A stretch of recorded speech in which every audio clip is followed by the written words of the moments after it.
This might seem counterintuitive, but purposely poisoning your Pokemon may actually be the key to winning your Nuzlocke. In this video, I'll show you how you can use status conditions to your advantage to outsmart the AI and get the easy win. Let's start by talking about how the AI works when it comes to status conditions. In most situations, the AI will prioritize using a status move on turn number 1. This is especially true when it comes to paralysis, as the AI does not like it when your Pokemon are faster. This is often true even in cases when the opponent has a super effective move against you. The general exemption to this rule is when the opponent sees the kill.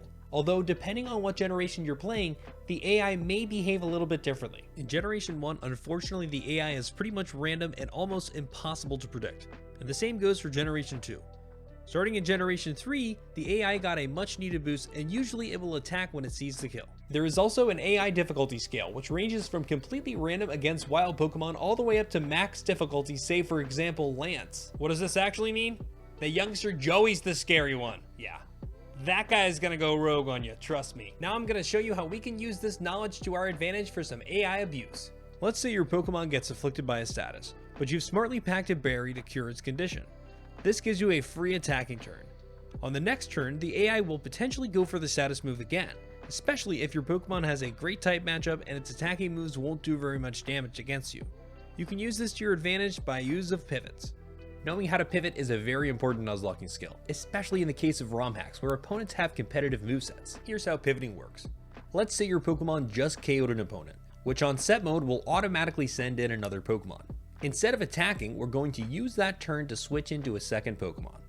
Then, we're going to switch again into a third Pokemon, which is our target Pokemon. It might seem counterintuitive, but this actually helps conserve your Pokemon's HP, as it's far better to switch in on a resisted Bubble Beam, for example, than it is to take the higher damage from Body Slam, which in itself also carries the risk for paralysis. What we're doing with pivoting is baiting the AI, as it will almost always click the move that deals the most damage. This will enable you to use your pivot Pokemon to eat that attack and hopefully bait something that your target Pokemon either resist or take minimal damage from. This helps to mitigate RNG related issues and will hopefully keep your Pokemon out of critical hit range. We can also apply pivoting to status conditions. Let's say your opponent uses the move Toxic, but you have a Pecha Berry equipped so you can attack first turn and get the free heal. Then on the next turn when it clicks Toxic again, you get a free switch into your Steel type Pokemon or a Pokemon that you've pre-poisoned. Damage from Toxic Poison will increase in amount each consecutive turn your Pokemon's in battle, whereas regular poison will always stay the same. Therefore, you'll take less damage overall if you pre-poison your Pokemon. Also, by switching in during a status turn, your Pokemon only takes damage from poison rather than that of a full attack. This same technique can be extended to other statuses as well, enabling your pre-poisoned Pokemon to go head-to-head against something that would otherwise just spam a sleep move. This can also be useful against Stun Spore, preventing that speed drop and Para Hacks, letting you get that win. Another technique that is a bit niche but useful in this situation is the Sleep Talk set. If you're playing a game with access to the move reminder, then you can delete every single move except for one attacking move. Then, teach your Pokemon Sleep Talk, and when you go up against that opponent who spams sleep, you'll be able to attack using Sleep Talk.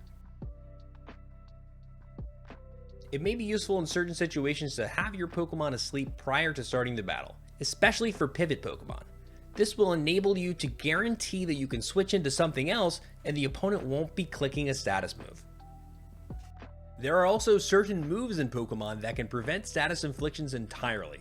Safeguard is very powerful and will protect your entire team for 5 turns. Taunt is also great and will force the opponent to use an attacking move. The move Magic Coat is a powerful move that can reflect any status affliction back onto the opponent. It is a bit niche because you have to know for sure that the opponent is going to use a status move. However, it can be very powerful in the right situation. If your Pokemon has already been afflicted by a status condition, you can use the move Refresh to cure this.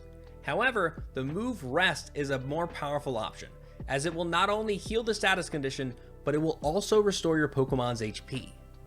This is a very powerful move that, when combined with a Chesto Berry, will enable your Pokemon to fully heal, then wake up and be able to attack right away.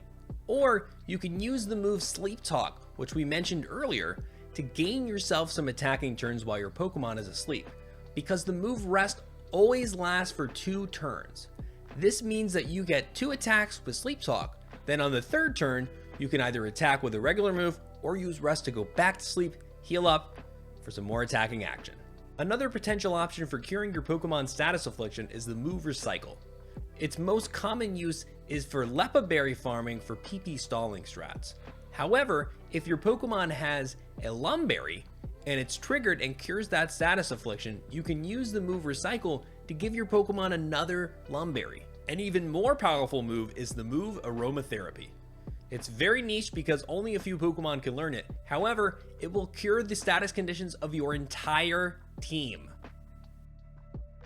There are also certain Pokemon abilities which can cure or prevent status afflictions. And two of the most powerful special abilities, Guts and Marvel Scale, will raise your physical attack or defense respectively when affected by a status. If you learned something from today's video, let me know in the comments section and consider subscribing. Catch you next time.